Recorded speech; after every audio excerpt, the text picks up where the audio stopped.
আল্লাহ রাব্বুল আলামিন বলেন, ওয়ামাইয়াকুতুল মুমিনান মুতাআম্মিদান, যারা অপরাধ ছাড়া কোনো মানুষকে হত্যা করে, আছে হত্যাকারী লোক আছে, কোনো দোষ নাই, নিরপরাধ লোককে যারা হত্যা করবে, আল্লাহ রাব্বুল আলামিন তাদের ব্যাপারে আয়াতটা নাজিল করে দিল আমার পয়গম্বরের উপরে। ইয়াকতুল, এটা হচ্ছে মোজারের আলামত, প্রথমে আছে ইয়া, আলিফ তা ইয়া নুন, এই চারটা হচ্ছে মোজারের চিহ্ন। যারা আরবি গ্রামার জানে তাদের জন্য বোঝা সহজ।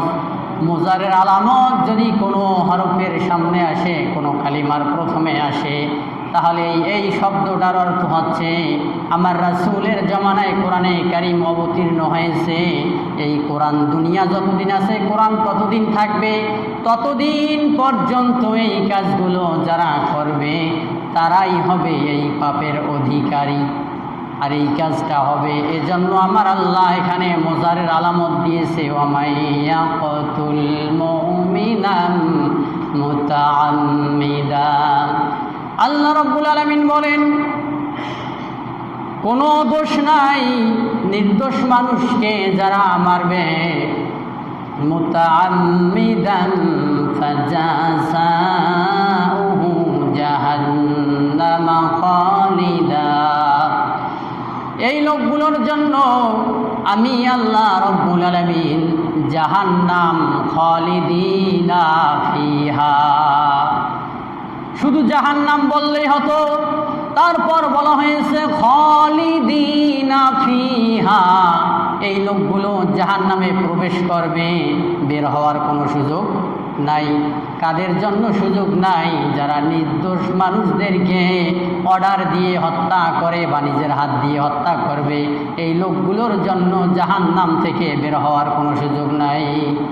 আল্লাহ রাব্বুল আলামিন বলেন, ওয়াগাদিবাল্লাহু আলাইহি, শুধু তাই নয়, ওই লোকগুলোর প্রতি আমার আল্লাহ রাগান্বিত হয়ে ক্ষুব্ধ মেজাজে তাদের দিকে কিয়ামতের দিন তাকিয়ে থাকবে।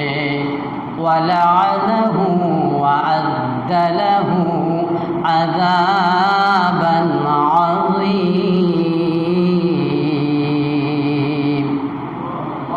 আল্লাহ রাব্বুল আলামিন বলেন, শুধু তাই নয়, তাদের উপর শুধু রাগ ভরে আমি আল্লাহ থাকবো না, তাদের জন্য আযাব আর আযাব, তাদের জন্য আযাব শুধু বৃদ্ধি করা হবে, কমার কোনো সুযোগ নাই। আমার আপনার রাসূল এই আয়াতের ব্যাখ্যায় তাফসীরের ভিতরে এসেছে, ইবনে মাজাহ শরীফের একটা হাদিস নিয়ে এসেছে তারা।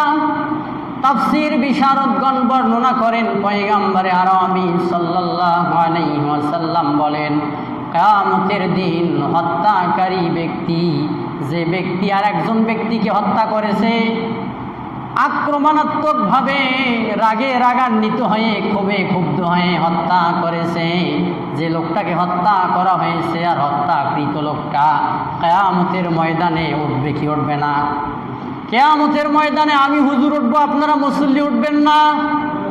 উঠবেন কি না?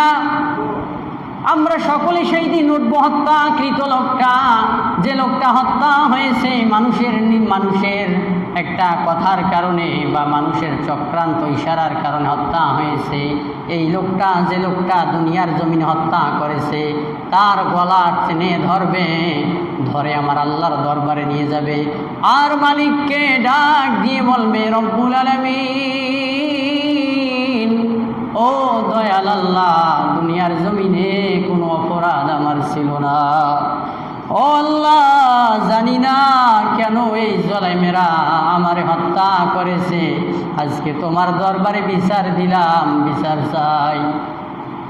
সেই দিন আল্লাহ রাব্বুল আলামিন বান্দাকে যদি জিজ্ঞাসা করে কেন তারে মেরেছিলা, উত্তর দেওয়ার ক্ষমতা সেই দিন থাকবে না।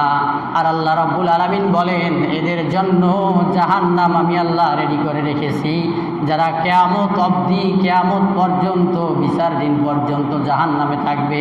বিচার যখন শেষ হয়ে যাবে, তারপর এদের জন্য জাহান্নাম চিরস্থায়ী হয়ে যাবে। আজকে আমার রংপুরের জমি